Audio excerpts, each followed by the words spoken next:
రాష్ట్ర ప్రభుత్వం సుందరమైన కొత్త నగరాన్ని రూపొందించాలని కంకణం కట్టుకుంది. అందులో భాగంగానే ఎఫ్సిడిఏ అంటే ఫ్యూచర్ సిటీ డెవలప్మెంట్ అథారిటీ ఏర్పాటుకు మంత్రివర్గం ఆమోదించింది.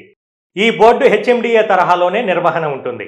ప్రస్తుతం నడుస్తున్న హెచ్ఎండిఏను గత ప్రభుత్వం నిర్వీర్యం చేసిందనే ఉద్దేశంతోనే కొత్తగా బోర్డును ఏర్పాటు చేసేందుకు శ్రీకారం చుట్టింది.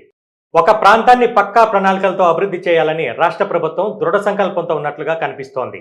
నిర్మాణాలు, రహదారులు, చెరువుల సంరక్షణ తదితర అంశాలతో నిక్కచ్చిగా ఉండేటట్లు బోర్డు ఏర్పాటుకు కారణమైనట్లు తెలుస్తోంది. ప్రస్తుతం పనిచేస్తున్న హెచ్ఎండిఏ నిబంధనలను పట్టించుకోకుండా ఇష్టానుసారంగా నిర్మాణాలు చేపట్టి కాలుష్యానికి కారణమైనట్లుగా రాష్ట్ర ప్రభుత్వం గుర్తించింది.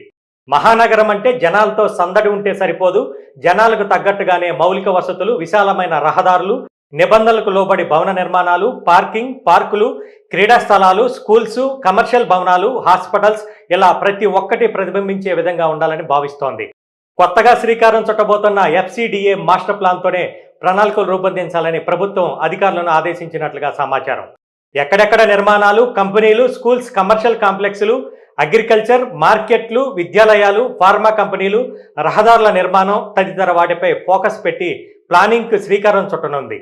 కంపెనీల ఏర్పాటుతో రెసిడెన్షియల్ ప్రాంతానికి ఇబ్బందులు లేకుండా ప్రణాళిక రూపొందిస్తున్నట్లుగా సమాచారం. మాస్టర్ ప్లాన్లో భూములను వ్యవసాయము, public, semi public, recreation, open space, traffic, రవాణా, peri urban, residential, commercial, industrial, multiple జోన్లుగా విభజించారు.